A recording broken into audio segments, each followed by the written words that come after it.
प्राचीन भारतवर्ष का एक प्रसिद्ध शहर विजयनगर, जिसके बचे कुचे खंडहर को देखकर ही मन में सवाल आता है कि प्राचीन भारत कितना संपन्न और सुंदर होगा। करीब 600 साल पुराना ये शहर आज हम्पी के नाम से जाना जाता है।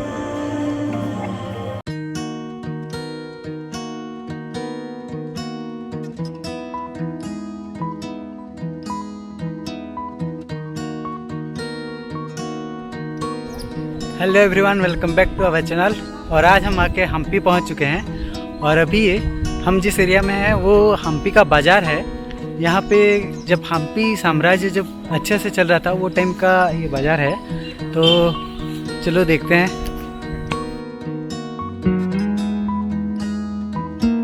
1400 शताब्दी में विजयनगर साम्राज्य का राजधानी था हम्पी।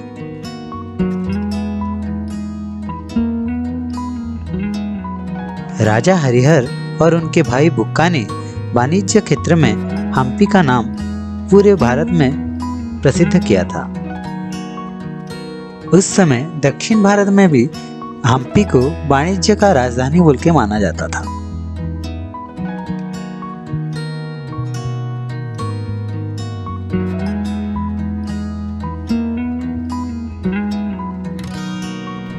हम्पी यहाँ घूमते घूमते पता नहीं चलता कि कहाँ कितना टाइम लग जाता है। और ऐसे ही घूमते घूमते हम आज पहुँचे हैं एक बहुत ही पॉपुलर मोनूमेंट के पास, जिसको कि यहाँ के लोग मोनोलिथिक बुल या फिर मोनोलिथिक नंदी बोल के जानते हैं।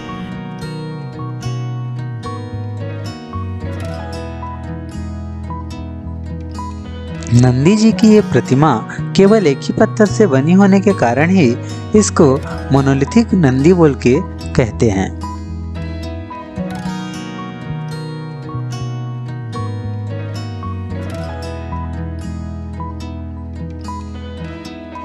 विजयनगर साम्राज्य का सबसे प्रतापी राजा थे कृष्णदेव राय। उन्हीं के शासन के समय ही विजयनगर का पूरे दक्षिण में विस्तार हुआ था।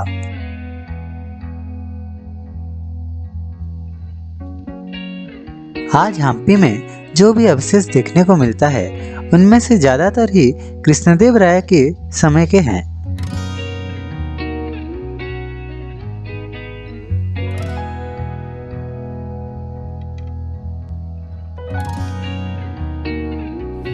हम्पी में आने के बाद हमें हर तरफ ऐसे बड़े बड़े पत्थर देखने को मिला।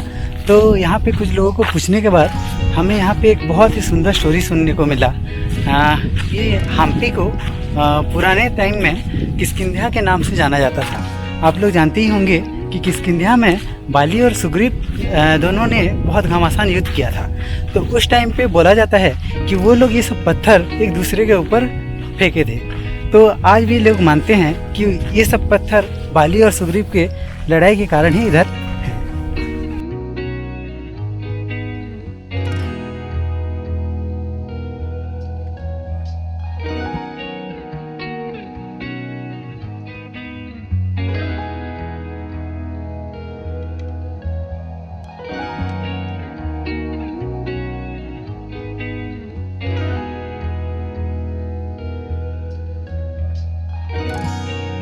अच्युत राय मंदिर के दीवारों में हुई चित्रकला गवाही देती हैं कि मध्यकाल में कला और संस्कृति की बहुत विकास हुई थी।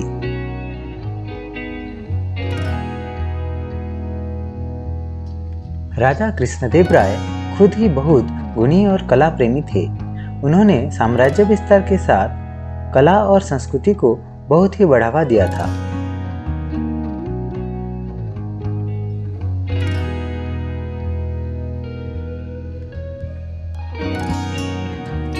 उनके साम्राज्य के मंत्रिमंडल में बड़े बड़े योद्धाओं के साथ साथ ज्ञानी और गुणी लोगों का भी आदर किया जाता था। उन्हीं के मंत्रिमंडल के एक प्रमुख हिस्सा थे तेनाली रामा, जिन्होंने कि अपनी बुद्धि से इस साम्राज्य को बहुत सारे शत्रुओं से बचाए थे।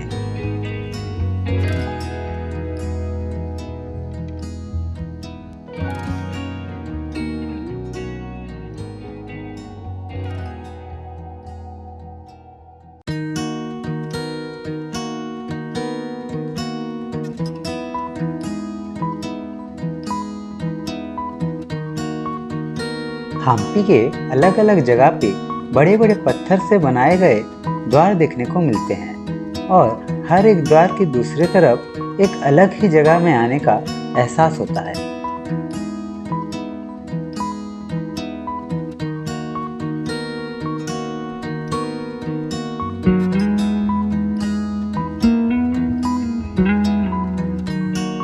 इस सुंदर साम्राज्य में बहुत सारे सुंदर पुष्करिणी देखने को मिलते हैं, जिनमें से कुछ केवल राजकीय लोगों के लिए था तो कुछ पूरे प्रजा लोगों के लिए था।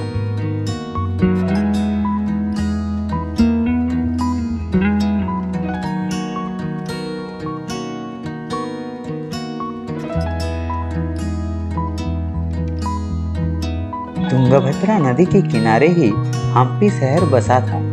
इसी के कारण यह एक कृषि संपन्न साम्राज्य था।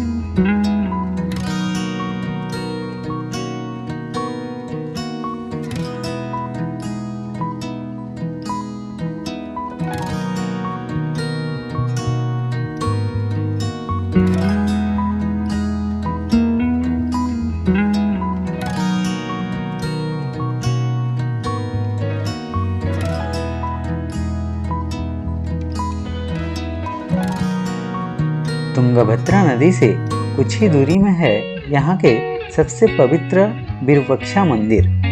माना जाता है कि यह मंदिर विजयनगर साम्राज्य प्रतिष्ठा होने से पहले ही है, लेकिन राजा कृष्णदेव राय ने इस मंदिर को एक नया रूप दिया था।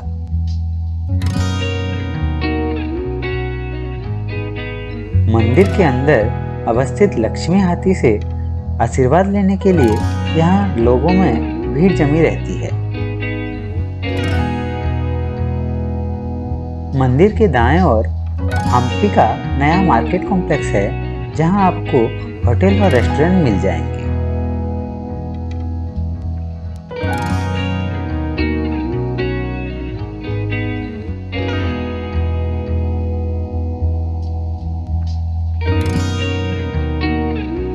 विरूपाक्ष मंदिर के ठीक विपरीत दिशा में है मातंगा पर्वत, जहां से सूर्यास्त और सूर्योदय का नजारा बेहद ही सुंदर होता है।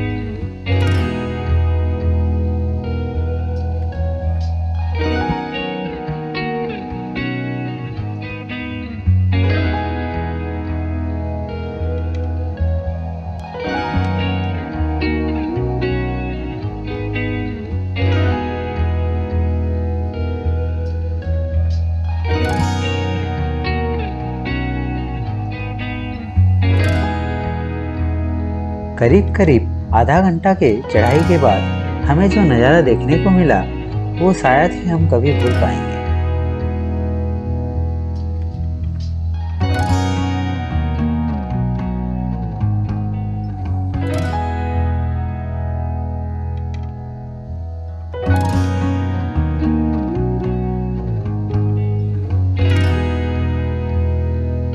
ये हमारे हम्पी में पहले दिन का कहानी था। खूब जल्द हम हम्पी के और भी कुछ सुंदर जगह और सुंदर कहानियाँ लेके आएंगे। धन्यवाद।